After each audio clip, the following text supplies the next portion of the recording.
The Agenda with Steve Paikin is made possible through generous philanthropic contributions from viewers like you. Thank you for supporting TVO's journalism. An ice-cold beer might sound good as summer weather approaches, but as we'll hear from Ontario craft brewers tonight, it's not all sunshine and hops these days in their highly competitive industry. Then, if education is the great equalizer, author and educator Sarah Dryden-Peterson is here on efforts to help some of the 13 million refugee children around the world reach their potential. It's Tuesday, June the 6th, and that's next on The Agenda.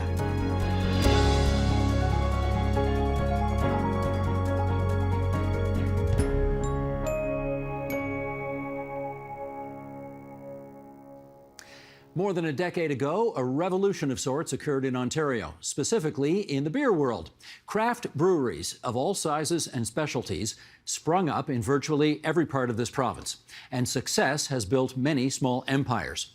But as in other industries, the tough times of the pandemic and ensuing economic disruption put livelihoods and new labels in jeopardy.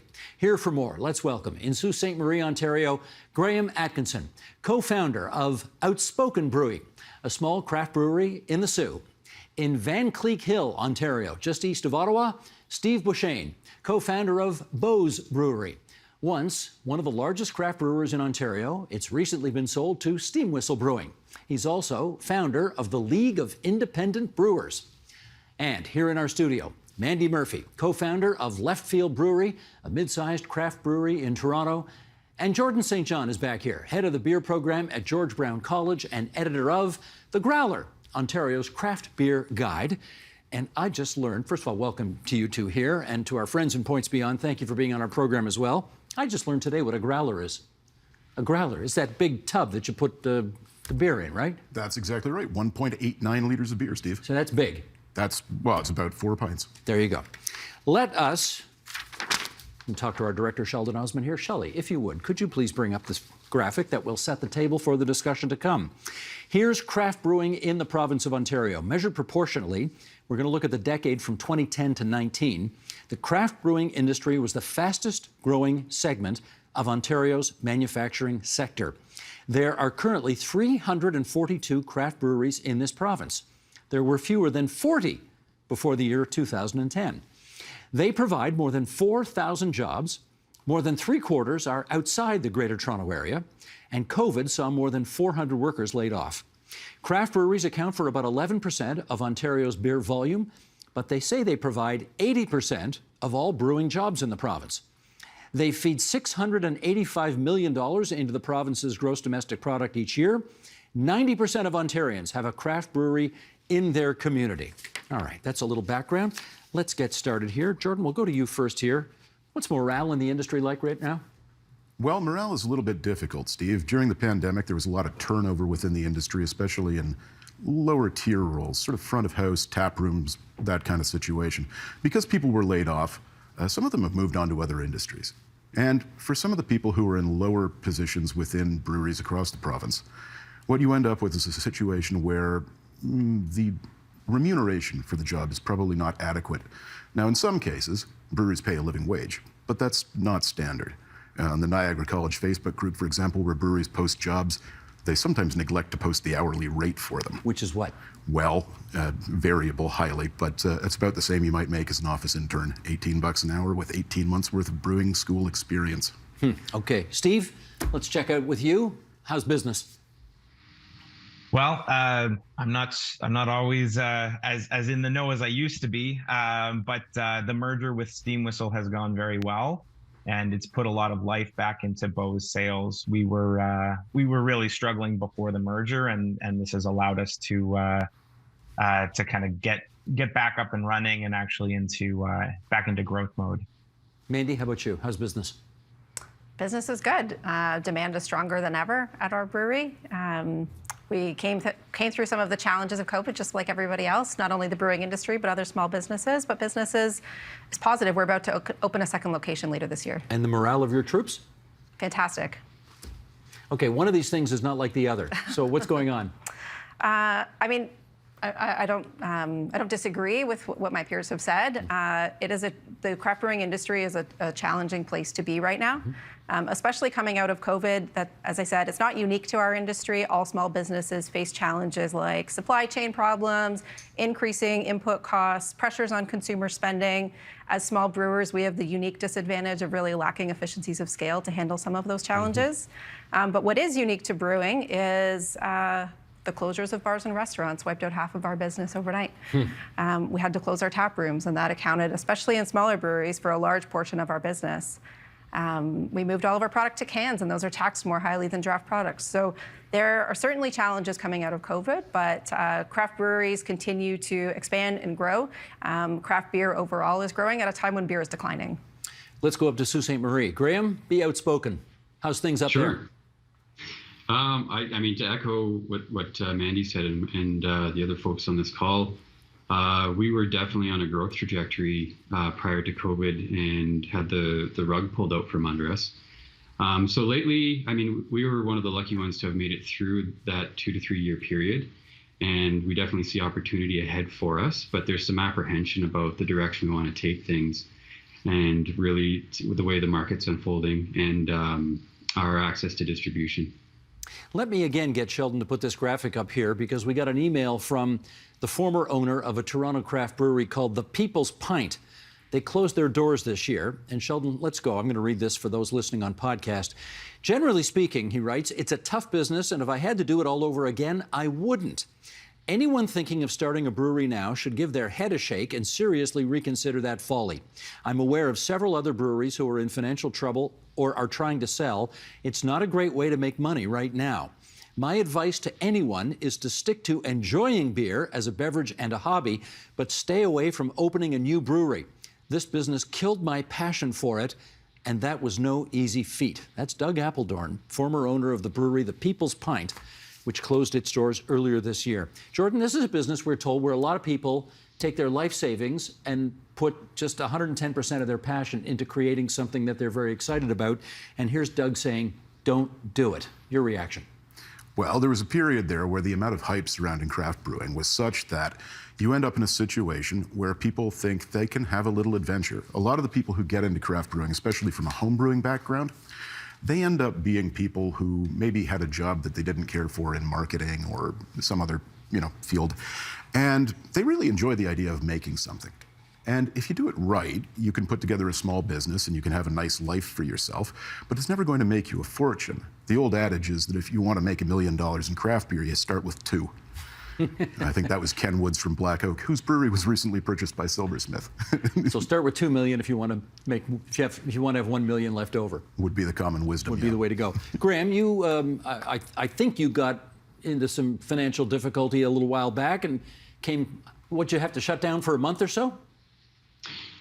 Yeah, and that's not unusual for that period of time. We usually take some time in the early part of the calendar year to recalibrate.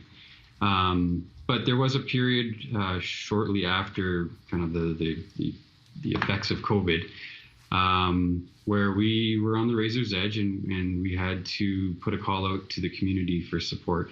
But I think that was really telling that, especially in our community in Northern Ontario, Sault Ste. Marie, that there is still an interest and still a need for these types of businesses and establishments within the community. There was a lot of pride that came out of it for us, and the community rallying behind us really gave us the support that we needed to decide to continue. And you have made that decision, and you will be continuing for as far as the eye can see? We are not going anywhere as far as we're concerned. And that's the path that we're trying to create for ourselves right now. Is still under development, but we're open, business as usual right now, in production mode, and really looking forward to a busy summer. Gotcha. Steve, let's continue the story you started to tell earlier. You eventually sold your company to Steam Whistle. Why'd you do that? Well, there was a number of reasons, but it really started. We were not in a great financial position before the pandemic. We'd had a few struggles before the pandemic, and when the pandemic hit, that was 50% of our business lost overnight. plus $1 million of inventory and kegs that we couldn't use. And so that took a lot of wind out of our sales. Then at the end of 2020, our bank decided that COVID was over, even though the closures continued. So we started getting more and more pressure from our financial partners. And I suffered some personal family tragedy in the middle of 2021, and I had to make a tough decision to be there for the brewery or be there for my family. And I guess I don't regret my decision, but you know, the reality that Bose was facing, regardless of my personal issues, was 5 years of toiling to get out of the mess that we were in, or finding a way to move the business forward. And while my ego would have loved to remain the head of Bose, it just didn't seem like it was the right decision for either the business or for my family. Did you get a good price for it? Well, a lot of it's on an earn out, so keep buying Bose, and yeah, I'm still waiting to find out if I'm going to retire in a yacht or a dinghy. Okay, understood. Mandy, I want you, if you would, to give Sheldon, excuse me. Can we go to wide shot for a second here? You got some of your product on the table here, and I guess just for CRTC purposes, we should say we're not going to crack those open and drink them right now. But anyway, that's some of what you do. Can you give our viewers a sense of all of the different? I mean, yours is a complicated business in many respects, right? You are buying any number of different kinds of ingredients. You've got physical plant, you've got taxation policy you got to worry about. Without going too deep down the rabbit hole, give us a sense of your business. My business in particular is not unlike other craft breweries. We are a very unique manufacturing operation that is not only a manufacturer, but most of us operate hospitality as well. We have tap rooms where you can come into our brewery and enjoy a pint. You can have a little tour of the brewery and see how the product's made, taste and smell the ingredients. We also operate a retail store, so you can buy beer to go. We operate an online retail store, and we wholesale our beer to the LCBO, the beer store, grocery stores, and small bars and restaurants across the province. And so it is quite complex in that regard. Well, I got a bit of a list here. You got cans, you got barley, malt, hops, grain, transport fuel, cardboard packaging, water. There's taxation. What are the tax rates like?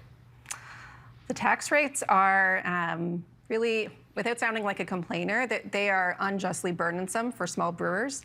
As you talked about, there's been immense growth in craft beer over the last 10 years. In that same 10-year period, craft brewers have received an increase of more than 100% on the rate of tax that we pay for packaged beer. Meanwhile, the large foreign-owned multinationals have received a 30% increase in taxes. So the taxes are challenging in craft beer. Ontario is, or in beer in general, Ontario is one of the most highly taxed jurisdictions in North America. On our beer, and we believe in taxes and the betterment of society from the sale of alcohol. That's really important.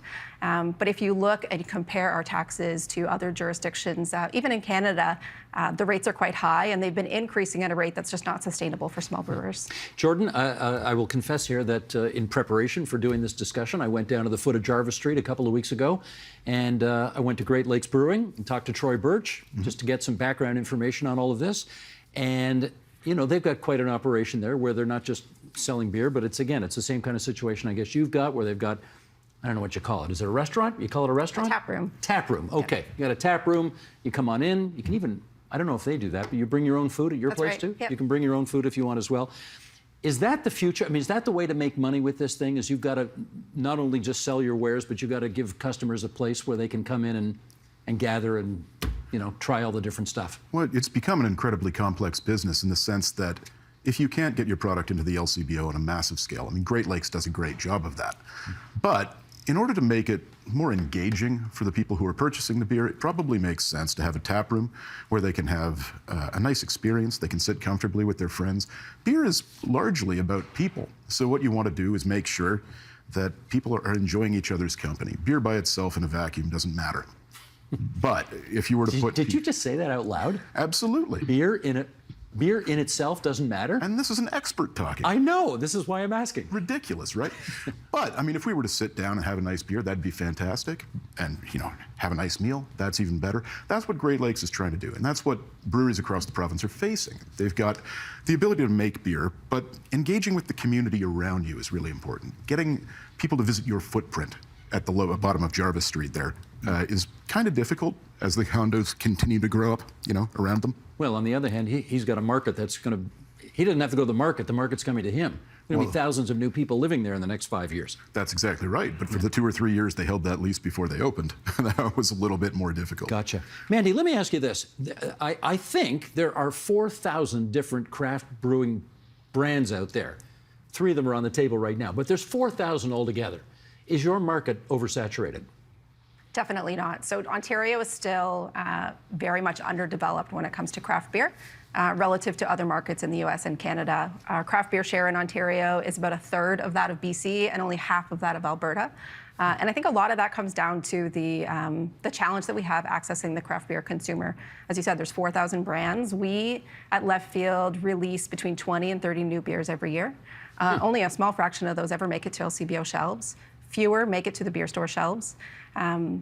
The system is kind of broken when it comes to servicing craft beer, and the consumer really wants it. The craft beer drinker wants more choice and more convenience, and there's a hard time getting it right now. So I think there's a big opportunity there. We're going to talk about this system more in a second, but Steve, let me go to you on this. 4,000 brands, is it too many?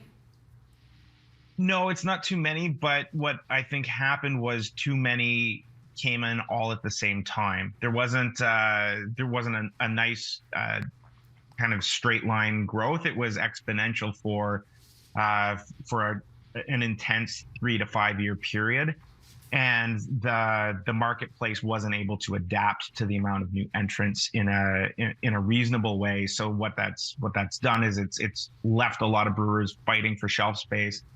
And instead of what used to be the craft beer mantra, which was grow the pie, in other words, gain market share from the large multinationals, what started happening was brewers didn't know each other as well, and they started fighting for their own sliver of pie that they already had.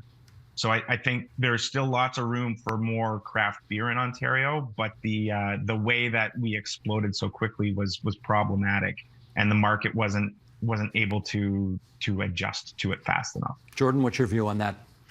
Well, I think the number might be a little bit deflated. I mean, we have 320 on that graphic at the head of the show. It's actually 420 brewing locations. I've been putting together a list over the last couple of months. When you include contract breweries, it's more like 470. So the number of individual brands is probably more like 10,000. 10,000? Well, if you assume that everybody's doing 10 to 15 beers a year, 20 to 30 for Left Field, what are the other 400 doing, you know? So it's, I would say, difficult to generate new brands all the time, especially if you've got hazy IPAs, for example, which are very popular. If people just keep churning them out and they're just switching out hop varieties, I mean, it's very difficult to develop meaning in a relationship with the consumer aside from the brand that you're selling, especially if that thing's not going to exist next week, you know? Let me get Graham on that, and then we're going to talk about the system of brewing dispensing in this province. Graham, what do you think? Whether it's 4,000 or 10,000, are there too many different labels out there? I think it can be overwhelming and a bit of a system overload if you're, browsing shelves and not knowing or maybe familiar with the different types of products and breweries that are available to you. But there's certainly room for growth, and we're experiencing that in Northern Ontario. We've kind of honed in on the products that work well in our market, and we're happy to make those and distribute those in larger volume and quantities. But it's important to create space as a brewer to be creative and to kind of still push those boundaries a little bit. All right, let's talk. And Sheldon, I'm in the middle of page 4 here. We're going to do the background now on the beer store, because most people buy beer at the beer store. What's the beer store? Well, here we go. The beer store is Ontario's biggest beer retailer. It was founded almost 100 years ago, 1927, at the end of the Prohibition era, by a consortium of Ontario breweries that wanted to control distribution. Today, it is privately owned by 3 big brewers: Molson Coors, Labatt Brewing, which is owned by Anheuser-Busch, and Sleeman Breweries, which is owned by Sapporo. All of these brewers are owned by foreign multinationals. They may have Canadian-style labels, but they are owned by foreign multinationals, and it is not owned by the government, like the way the LCBO is owned by the government. These are owned by the beer companies themselves, and they account for about 63% of all beer sales in Ontario. And the deal between the beer store and the government Ontario that limits the amount of beer sold in retail outlets, that agreement is set to expire in 2025. And the current government of Ontario wants beer sold beyond a set number of grocery stores, in big box stores, for example, convenience stores, for example, and the big brewers, let's just say they're not too sure about that. All right, Mandy, start us off here since you were raising this a moment ago. To what extent does the beer store offer a fair playing field for all brewers in this province, including the craft brewers? I think the sales data speaks for itself to answer that question. You spoke earlier about craft beer share in Ontario being around 11%. It's inching closer to 12%. When you look at the craft beer sales in the beer store, it hovers around 2% at any given time. So I think that would indicate that the system is not overly favorable to craft brewers. Why is it only 2% at the beer store? Well, there are a number of reasons. One that I usually like to point to is the shopping environment. I mean, if you're in a space where you like to explore new things, you're likely going to pick up the package and hold it and turn it around, read the ingredients on the can, understand where the brewery is from, where they're located, what kind of charitable initiatives might be tied to that can. Oftentimes in the beer store, that's not the shopping experience that you're faced with. And then I think there's a listing fee, so you're paying your competitors to list your product on their shelves. I can't think of another segment where that's the truth, where your competitor has a monopoly of retail stores, and the only way you can sell your product is by paying them a listing fee. Well, is it fair to say they have a monopoly? I mean, they don't have 100% of the Not 100% stores. monopoly. But if you look conversely at the LCBO, they've been great partners to craft brewers over the years. Our share in their stores hovers around 12%, so it's pretty much in line with the market. There's a pace of innovation that the craft brewers that I spoke about earlier, a pace of innovation that is flowing through the LCBO stores. They have a very large mandate, the LCBO, which is to support all beverage alcohol sold in the province, support local wine and cider, et cetera. So there's only so much they can do for craft brewers. They don't have space on their shelves for those 4,000 or 10,000 brands that we talked about. So there certainly is an opportunity in Ontario to open the market up a little bit more, to have a more conducive to craft beer, and to not have the profits flow offshore. Steve, how difficult is it to get your products, or when you were running your brewery, how difficult was it to get your products into the beer store? Well, if you've got enough money in your bank account, it's actually quite straightforward. It's a pay-to-play system, so you have to pay for every brand in every store in every size that you'd want to be in. So if you have one brand and you want to be in all the beer stores in a 6-pack, a 12-pack, and a 2-4, you're going to drop about $75,000. I personally find that when you reach a certain size of brewery, getting your beer on the shelf in the LCBO isn't necessarily any better. You end up spending probably the same amount on your sales force because you have to keep going back and defending listings that are being removed seemingly without reason at times. But for small brewers in particular that don't have hundreds of thousands of dollars to spend on listing fees, that becomes problematic. And even if you can afford the listing, the beer store reserves the right to basically remove any listing you've already paid for if they deem that it's not selling up to their standards. So you might be spending an extra $50,000 every year just to replace listings that you've lost. So it's an expensive system. It's also really difficult to add innovation or variety because you can't just say, well, I've got this listing now, I want a different beer in that position. You have to lose all of the listings you had for the beer that's discontinued and then repurchase new listings. So it's incredibly expensive and it stifles innovation in a lot of ways. Graham, what's your experience trying to get your products into the beer store? So it's not actually a framework or platform that we've fully executed yet, but we have looked into it. And at least regionally, so we're obviously a smaller market, and our distribution is really focused on, like previously we had just been distributing out of our local retail store, only now exploring other options. It's something that we are exploring, but we're not sure we want to pursue it just yet. Understood. JSJ, just before I get you to respond, we did invite some people who represent the three major breweries who run the beer store to be on our program tonight. They declined our invitation, which is their right. But here's what a member of their board, Bob Aziz, had to say in the Toronto Star a while back, and we'll replicate this here for our audience. Sheldon, top of page 6, please. He said the beer store is, quote, not a monopoly because breweries set their prices. He said their mission is to make the broadest possible selection of beers available to consumers across Ontario at the lowest possible cost. That the beer store service fees remain significantly lower than the fees charged to brewers when they sell beer through the LCBO or grocery stores. And finally, he says the beer store is a leading environmental steward. It collects almost 2 billion beverage alcohol containers sold by it, the LCBO, and grocery stores annually in Ontario. That's Bob Aziz, quoted in the Toronto Star a couple of years ago already. Okay, JSJ, give me your take on how level the playing field is. In terms of level, you're not going to find somebody, with a bubble that's going to sit in the middle. It's if you're trying to use a tool for that, it's not going to work. The beer store is a great idea, or at least it was in 1927 when it was a co-op. It's structured as a co-op. And this means that, they don't have any capital. What it is a great reducer of complexity. And one of the problems that we're talking about here is the problem of market complexity. You've got all these brands, you want to get them to the consumer. At the time, when it was developed, you didn't have this number of brands. You had, 30 breweries across Ontario in 1930. And then by, 1990, you've got 3 or something like that. It's Molson, Labatt, and Sleeman. And it becomes really difficult once you've got so many different varieties, this trend towards innovation that Mandy's talking about, it becomes really difficult to represent that product across the province. But for Molson and Labatt, who have a smaller number of brands, the beer store is really effective because it allows them to share delivery costs.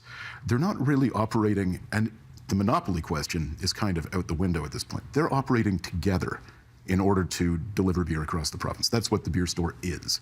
And they own that distribution. Okay, Mandy, let me come back at you for sort of finish up this line of questioning here, and that is, there is this so-called master agreement between the Government of Ontario and the beer store, the 3 companies that run the beer store, and that expires in 2 years. If you were able to oversee the transition in a way that where something would emerge that would be more friendly to your industry, what would you like to see happen? I think many other small brewers would like to see the ability, firstly, for brewers to open more of their own retail stores. And so creating that experience where you come in and you look in the tanks and you talk to someone who's knowledgeable about the beer and you can taste the thing that was just packaged this morning, that's really unique to craft beer. And you can't do that now? No, so craft brewers are limited to 2 retail stores in the province. Each retail store is required to have an operating brewery. And of course, the investment in stainless steel tanks and all of the machinery required to build a brewery, packaging equipment, that's really cost prohibitive for us to be building multiple breweries. We're limited to 2. How many do you have? I have 1, but hopefully by the end of the year I'll have 2. That's the goal. And but so, if you could have, if you didn't have to have brew making capacity at every location, how many locations do you dream of having? Multiple. I could see having them in different areas of the city. We'd also like to see the ability to cross-sell each other's beer. So imagine a world where craft brewers could start a cooperative like the beer store. We could sell each other's products. We're really passionate about craft beer. We can promote breweries that have similar values to our own. The opportunities would really be endless in a world where craft brewers were granted the same rights that the foreign multinationals have today. Got it. Okay, we're down to our last few minutes here, and let's just let's finish up on this.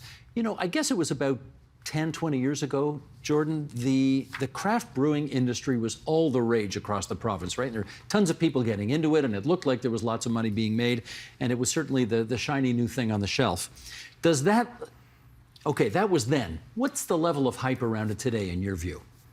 I would say that the level of hype is diminished to some extent. The difficulty being that people are a little bit overwhelmed. You're also facing a demographic challenge in the sense that the boomer generation is aging. They're the people who used to buy 2 fours of beer on the weekends. 1977 is the high point for that, by the way. It's been steadily decreasing since then. So you've got that issue. But you've also got people who's just spent 3 years after turning legal to drink, not being able to go to pubs. So there's a socialization element in there as well. It becomes a little bit difficult to get people to buy in. If you can imagine walking into the LCBO for your first time as a 19-year-old and seeing this amount of variety, well, maybe it's a panoply of wonderful choices, and maybe it's just a little overwhelming. There might be a reason why they're just going for the thing that's cranberry flavored in the seltzer aisle. Being able to tell the story is really important, and I think more locations for bottle shops for breweries would help with that. Okay, Steve, let me try from this angle here. We've heard about the challenges you guys have in terms of how many locations you're allowed to have. Taxation policy is a problem. You feel there's an uneven playing field as it relates to distribution. How much is the industry itself, though, to blame for whatever problems it is having right now, in your view? Oh, it's hard to blame an industry, right? Because it's not like we did this to ourselves. It happened. I think you put a lot of enthusiasm into any market, and it's going to expand. And there was so much enthusiasm for craft beer for so long that it expanded really fast. Again, those of us that have been in the industry long enough remember that this isn't the first time that craft beer had a downturn. Back in '95, everyone was claiming craft beer was dead, and it came back with a vengeance. I feel like it'll come back again. We just have to kind of be okay with the fact that we're not the only thing in beverage alcohol that people are talking about today. But we're still an important part of the industry, and I think craft beer has a bright future ahead of it still. Graham, if you could make one change to the way things work right now, what would you do? I really agreed with the ability to cross-sell with other and collaborate with other small producers and small breweries across the province would be a big change and game changer for us, particularly in the north, because of existing distribution challenges we have now. Okay. Mandy, how about you? One big change that you think would really improve things? It's really tough for me to make a pick between tax reform, like I talked about some of those tax challenges earlier, and giving craft beer fans access to more craft beer through more craft beer purchase locations. If I had to choose one over the other, I think really for the sustainability of the industry, we really need to see some major changes on the tax side for small brewers, and make sure that our pace of tax growth is not many multiples larger than that of the large brewers. JSJ, what say you? Well, for me, I think that one of the things that's going to happen is if you open up more grocery stores after the MFA is renegotiated or possibly scrapped entirely. This is the Master Frame Agreement? That's right. They're currently at 450 grocery stores. They topped out 6 years into the agreement. You could expand that easily. And in fact, the LCBO has been expanding into more convenience outlets, about 130 over the last year. Nobody seems to mention that part. We already are having convenience store sales. It's just not the way you want it to be. So more shelf space will definitely help. But if we had more independent retailers who were able to sell craft beer without the decision-making process that goes into a large chain like Loblaws or a Sobeys, something like that, you might end up with better results. Gotcha. Mr. Director, can I have a four-shot, please, so I can thank our guests? Graham Atkinson in Sault Ste. Marie, Steve Beauchesne in Van Cleek Hill, Ontario, and here in the studio, Mandy Murphy, Left Field Brewery, Jordan St. John, The Growler. You can read his stuff there about Ontario's craft beer industry. We thank the four of you for coming on to TVO tonight. Appreciate it. Thank you.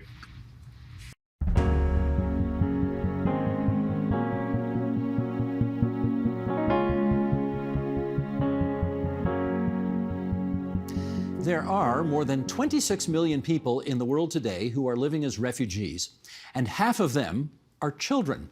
Oftentimes, they live in exile without a permanent home for a decade, sometimes 2 decades. What happens to those kids? Do they go to school? How do they learn? Can they ever be expected to lead so-called normal lives?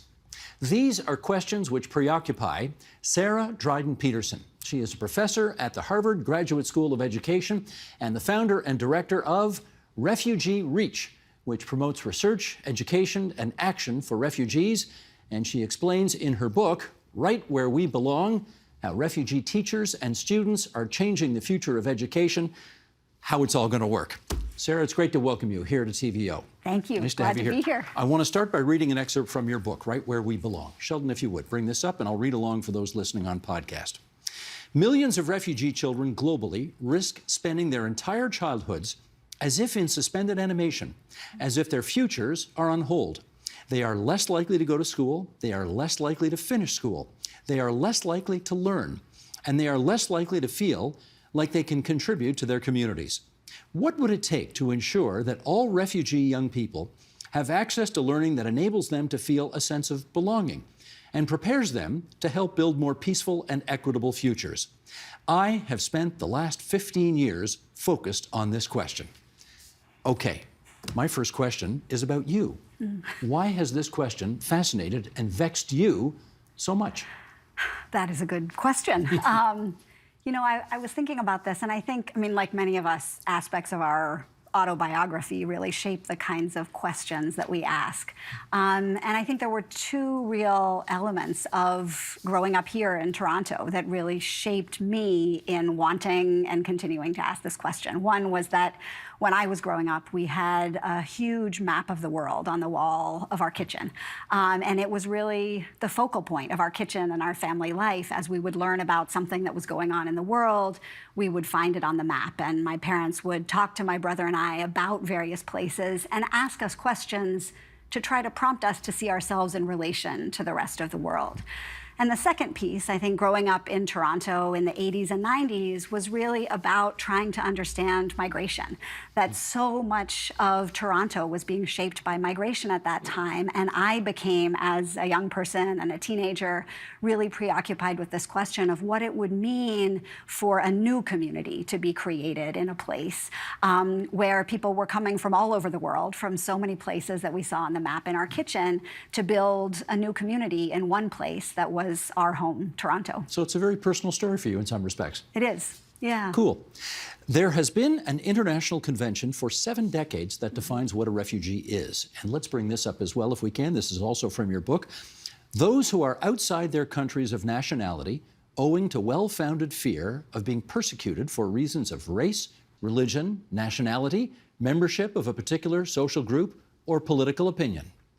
Let's follow up on that. If you are a young refugee living with this kind of fear, sometimes for very long periods of time, are you actually able to be educated?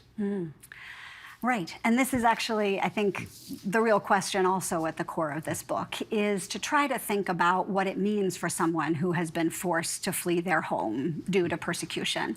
And I come back to this idea, there's a poet, Washan Shire, who writes that one only leaves home when home won't let you stay. And I really hold that as core in thinking about education of refugee young people. For the most part, people who have not wanted to leave their home and who are trying to build a life in a new place. And often trying to build a life in the context where they still don't have a lot of their rights respected. And sometimes that includes not the right to education, but frequently does not include the right to access opportunities that we think will follow from education. So you and I went to school likely thinking that when we graduated from school, we would be able to find a job and legally be able to work in that job, that we would be able to decide where in the country of our citizenship we wanted to live and build a life and imagine that kind of future. For so many refugee young people, most refugee young people around the world, even if they are living in a country of exile, they don't have that right to long-term residence and to a pathway to citizenship that would allow them to imagine the future there. So this becomes a core question for education, how to educate for a future that really is unknowable in so many ways. Now, obviously they can be educated, and obviously they, like all young people, they have a desire to be sponges and take it all in. But if you're actually worried about where your next meal is coming from, or whether you got a roof over your head, or whether troops are going to come over that hill and kill your parents, those are not ideal conditions under which to try to learn something new. Right. So how does that happen? Right, and so in many cases, like you're saying, this first element is to really try to think about how can schools become safe places where children feel like they are ready to learn because they feel like they can know what comes next. They feel like they are in a safe place. And I think importantly, this is true not only for students, but also for teachers. So the adults in the building, for example, with students are also fearing the same kinds of security threats to their daily existence. And so that safety becomes key. I think one of the things that we've learned from refugee young people is that thinking about the immediate moment, kind of where the next meal is coming from, that security is essential, but it's not really sufficient to work towards what they're hoping for. And this sense of always thinking about the future, even when the immediate situation feels like an emergency. And I think that's something that has really struck me and as somewhat surprising, I think, in learning from refugee young people. Like, yes, we want to focus on this immediate moment. Yes, we're concerned about it. But don't think for a moment that we're not also concerned about what comes next. And I think this really shapes the way that young people try to navigate their education as they're thinking about not only kind of the next day, but also how do they fulfill the steps that they need in order to graduate from secondary school, for example, or in order to access transnationally, if something is not available locally, the kinds of learning that they're looking for. One thing that's abundantly clear as you read the book is that you have been all over the bloody world. I mean, you've really been to a lot of places and you've met a lot of people, and we're going to talk about a few of them here, okay? Jacques lives as a refugee in Uganda. Let's start there. Why is he in Uganda? So Jacques fled to Uganda from the Democratic Republic of Congo, and this was some 20 years ago now. As you mentioned earlier, I've been doing this work for a long time and really been able to learn from Jacques over almost all of those years. Why did he have to leave the DRC? So he had to leave the DRC because there was ongoing conflict in Eastern DRC. One of the largest civil wars of our time that often goes underreported in our media.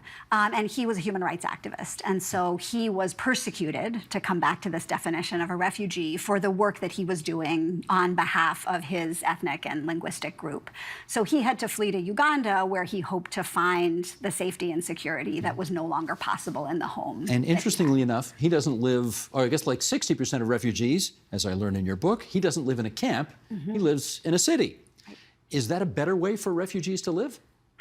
Yeah, I mean, I think better depends on the situation. And as we see with Jacques, at the time that he lived in Uganda, refugees were not legally allowed to live in the city. But he was a teacher. And when he tried to go to a refugee camp, it wasn't possible for him to build a sustainable life there. And so he decided that, as he'd been taught as a young teacher in Democratic Republic of Congo, that when you arrive in the middle of a forest, of which there are many in Eastern Democratic Republic of Congo, and there are children who are eager to learn, you figure out a way to teach them.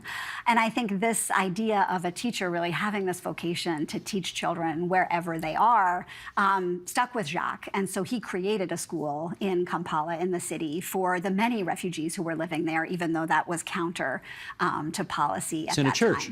It was in a church. It's in a church with a dirt floor. Yes. Not what you call ideal circumstances. No. But what could he do under those circumstances to educate this group of refugee kids? I think the part of his circumstances that were ideal, I think, are the elements actually that all of us might remember being the most ideal about our schools, which is the teachers of the students and the relationships among them. So despite the challenging resource environment, Jacques and his fellow teacher really created a situation in which the children wanted to be there, to come back to this idea of the security that students were seeking, even in a place where they didn't have legal right to be, and created the kind of relationships that really allowed those children to feel that sense of wonder at what they were learning. And so that's what he was able to create out of very limited resources. Where's he today? He's in Ottawa. He lives in Ottawa today. Yeah. Is he becoming a Canadian citizen? Yes. He is. Yes. How about Yeah. that? Let's talk about Abdi. Born in Ethiopia, when he was a teenager, he watched his parents die. Again, how can you even begin to care about getting an education when you've watched your parents be killed?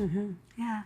So I think like in Abdi's situation, and in many of the young people we've worked with in Dadaab refugee camp in northern Kenya, who had fled Ethiopia, fled Somalia, many of them really talk about this idea of contributing to some kind of a future, of ideally, in their words, their home country. And so thinking about not just all of the horrible things that have happened to them, which they're not trying to ignore, but to figure out how to live with, and thinking about how to to move forward with that and think about the role that they can play in building a future in their conflict-affected countries. And education is almost always what we hear young people talk about as the key to that. It's not something that has to be rooted in one particular place, but instead something that can really travel with a person and be that capital that they take to build the future for themselves and also for communities. And where is Abdi now? Also in Canada. No kidding. Also here. Yeah. If you're a refugee, where's the best country in the world to live? You know, I think this is one of the tricky questions that we face as a global community. I think that what we see is that there's a vastly unequal distribution of where refugees live globally. So more than 73% of refugees live in a neighboring host country. So that means when civil war happens in Syria, that Syrians are fleeing to Lebanon and Turkey. When conflict happens in Democratic Republic of Congo, like for Jacques, refugees are fleeing to Uganda and Kenya. And very few refugees come to Canada, come to the United States. In 2017, 1/4 of the population in Lebanon was a refugee, and at that same time, it was 0.01% of the US population. So we think about this vast difference in where refugees are. You can imagine the kind of resources that can be dedicated to supporting refugees to build a new life when there are very few and when they're arriving over long periods of time than when there might be hundreds of thousands of people. So you can think about kind of a refugee arriving in Canada, coming into a school where there may be very few refugees, and teachers can really focus on the learning needs, addressing any kind of gaps, making sure that parents feel welcome in the school, and that becomes much more challenging in a place where maybe overnight half the class becomes a refugee. Let me pick up on that, because you mentioned Lebanon, which found itself, I guess, a few years ago, taking in 1.5 million Syrian refugees. How does a country like Lebanon, which is not a rich country, obviously, to begin with, even begin to understand how it will be obliged to educate? I mean, 1.5 million Syrian refugees, do I assume half of them are kids? Yeah, right. So how do they find spaces for 750,000 kids like that? Right. And so this is the immense challenge that countries that are receiving many, many, many refugees are up against. What happened in Lebanon was the development of, over the course of the initial years of Syrians arriving, was the development of a double shift. So this means Lebanese students go to school in the morning, and then in the same buildings, Syrian students come to school in the afternoon. This is actually a pretty common setup for education globally when there are many kids and not the kind of infrastructure. And I think what this enabled was access to schools for Syrian refugees. So there was actually the possibility of Syrian young people coming to school. But the challenge, as this double system kind of points to, is that there's very little opportunity for Lebanese kids and Syrian kids to actually interact with each other, to build the kinds of relationships that, as we talked about with Jacques, were really core to the kind of learning that was going on. And this becomes a challenge over time. Like you said, Lebanon, a country that already has overstretched resources in terms of its education system. I think one of the things that we see in the case of Lebanon, too, is that over many years, other donors, other international commitments were made to support the education of refugees in Lebanon, and many of those have gone unfunded. And so this leaves Lebanon needing to support the education of refugee children, even though there are global compacts that would suggest all of us have an obligation to contribute to that education. But I assume those, let's say, 750,000 Syrian refugee kids now in Lebanon, that's 750,000 young people who, if we sort of don't get this right and get them some kind of decent education, they're going to be bad news for the whole world come 15, 20 years down the road. Fair to say? I mean, yeah, listening to Syrian young people, we were working with grade 9, the equivalent of grade 9 students. And one student said to us, kind of, look at the quality of education we're getting. It's really not what I had hoped for. It's not a high quality education. But she said, there's no country that treats its own citizens, the citizens of other countries, better than its own citizens. So I understand this situation. And I think that's what we stand to lose as a global community if young people start to think that there is this hierarchy of who deserves more. And we think about young people who are living outside of their country of origin, thinking that they deserve less in terms of their education. And that translates into less opportunity then for them to contribute to future lives in Syria, future lives in Lebanon, or wherever their journeys might take them. Right. This line that you say to your students at Harvard really grabbed me. It's, how will this program, the one you are teaching, how will this program affect the lives of real people? You're obviously trying to get your students not to just see this as some academic exercise, but this is serious on the ground. You got to change people's lives somewhere in the world. What answers do you come up with when you ask that question? So this is a project that students engage in where they interview one person to try to understand their trajectory through education and conflict. And often there's pushback in saying, well, this is just one person. How can I learn about what policies I should implement or what programs I should design? But what I think it does is force us all to ask that question in moments where we're sitting with a policy that says, for example, the language of instruction in a host country for a refugee will be the language of that host country. To think not only about what is practical, obviously that's much more practical than trying to educate in 20 different languages, but also what that might mean for the trajectory of a young person. To think about another person I write about in the book, Henri, who was educated in multiple languages in his time in Tanzania, where the language of instruction changed, and then he returned to Burundi, although he'd actually never lived in Burundi. He was born in Tanzania and wasn't fluent enough in the languages that were required by the university to be able to continue going to school. And so to have these trajectories of individual people in our heads when we're thinking about policies, I think really changes the nature of what we end up deciding not only is cost efficient at the time or pragmatic, but also stands a chance of actually creating more opportunities for refugee young people. You tell me if I'm going out on a limb here, but I would think that we ought to be good at this, given that the first refugees that we dealt with was 200 years ago, more than 200 years ago, when the United Empire Loyalists left the United States, came up to Canada. We've been at this for a while. Are we any good at this? I think that every generation has to learn to be good at creating community with other people in many ways. I think one idea that I keep coming back to, this is an anthropologist, Mary Catherine Bateson, talks about how most educators, this is in the US, live within 100 miles of where they were born. But they might as well be immigrants themselves because the world has changed on them. And I think we forget this, that even those of us who may stay where it is that we're born, the world changes around us, and we need to learn how to navigate these new situations. Some of the new work that we're doing is really trying to think not only about refugees, but also about longtime residents, and how does solidarity among refugees and longtime residents both develop initially, but also how do we sustain it over time?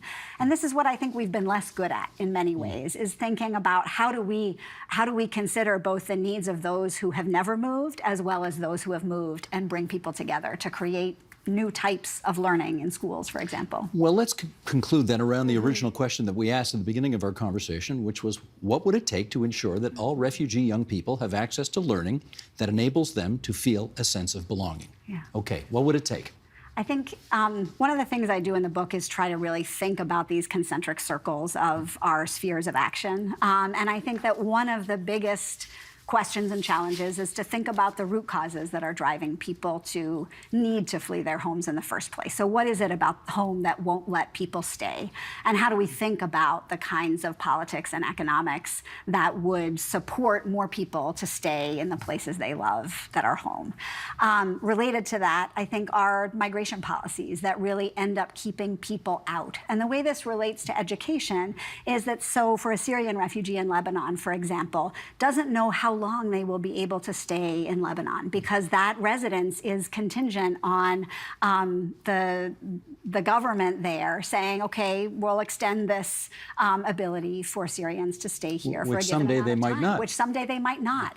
And as a student, you're thinking about, well, someday someday they might not. Will I be able to finish primary school? Will I be able to finish secondary school? What will happen if that someday comes and this refuge has expired? And so as we think about migration policies that for the most part are intended to keep people out, how do we think about the ways in which those policies really influence young people as they're going through school? I think the third element is really about how we as a global community think about the places where most refugees are being educated. And so those of us sitting in Toronto, what responsibility do we have to the Syrians who are being educated in Lebanon, or to the Rohingya who are being educated in Bangladesh, or to the Venezuelans who are being educated in Colombia? That is not, should not be the sole responsibility of those countries that have opened their borders in order for people to live there. And then I think the fourth level is really within the classroom. And this is what we see, I think, most in this book, is that teachers and young people are trying to create this sense of belonging by really opening up, for example, the kinds of histories that they teach so kids can see themselves represented in that history, trying to open up this opportunity to talk about not only the way things are today that can feel very discriminatory, but also the way young people hope they will be in the future, and those very micro level interactions that are hard to build policy around, hard to legislate, are really the core of what it would take to develop this kind of education. Great. I have one last question, and I won't pretend it's the most important question I'm going to ask you today. Who is your favorite goaltender in the history of the National Hockey League? My dad. Sheldon, there we go. You recognize that guy? Of course. You're Ken Dryden's daughter. Wanted to get that on the record because he's been in that chair a few times. I know you know. he has. Yeah, it's been fun to watch him. We enjoy his visits here as well. Great. He's almost as good as you as a guest. That's Sarah Dryden-Peterson, Right Where We Belong, How Refugee Teachers and Students Are Changing the Future of Education. Sarah, it's great to meet you, and thanks for coming in tonight. Thanks so much, Steve. Great to see you.